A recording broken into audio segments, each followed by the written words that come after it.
Hi friends, welcome to my channel. তো তোমরা কিরকম আছো বলো? আমি ভালো আছি। তোমাদের সাথে আরেকটা নতুন রেসিপি নিয়ে এসেছি। একদম নিরামিষ পাস্তা বানাবো আজ। তাহলে চলো দেখে নিই নিরামিষ পাস্তা বানাইতে কি কি উপকরণ লাগে। প্রথমে পাস্তাটা আমি ধুয়ে নিয়েছি, তারপরে একটা পাত্রের মধ্যে গরম জল বসিয়েছি। জলটা গরম হওয়ার সঙ্গে সঙ্গে পাস্তা আর আলু ঝুরঝুরি করে কেটে লবণ দিয়ে সেটা আমি বয়েল করে নিয়েছি 10 মিনিটের মতন। 10 মিনিট পরে সেটা আমি নামিয়ে নিয়েছি। নামিয়ে ঠান্ডা জল দিয়ে ধুয়ে নিয়েছি। ঠান্ডা জল দিয়ে ধুয়ে নেওয়ার পরে একটা কড়াই বসিয়ে সেখানে আমি সর্ষের তেল দিয়ে দিয়েছি।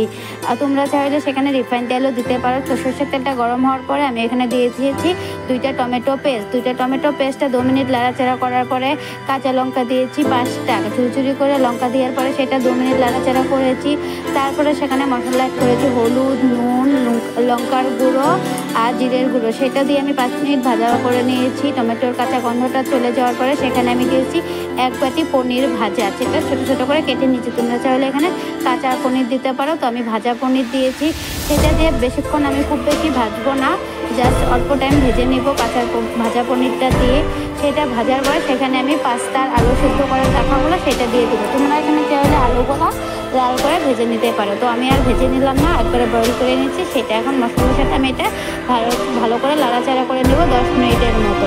তো এখানে আমি আগেই বলে দিয়েছি এখানে আমি কোনো মশলা বা সস অ্যাড করবো না, কেন আমি নিরামিষ রেসিপি করছি, একদম নিরামিষ।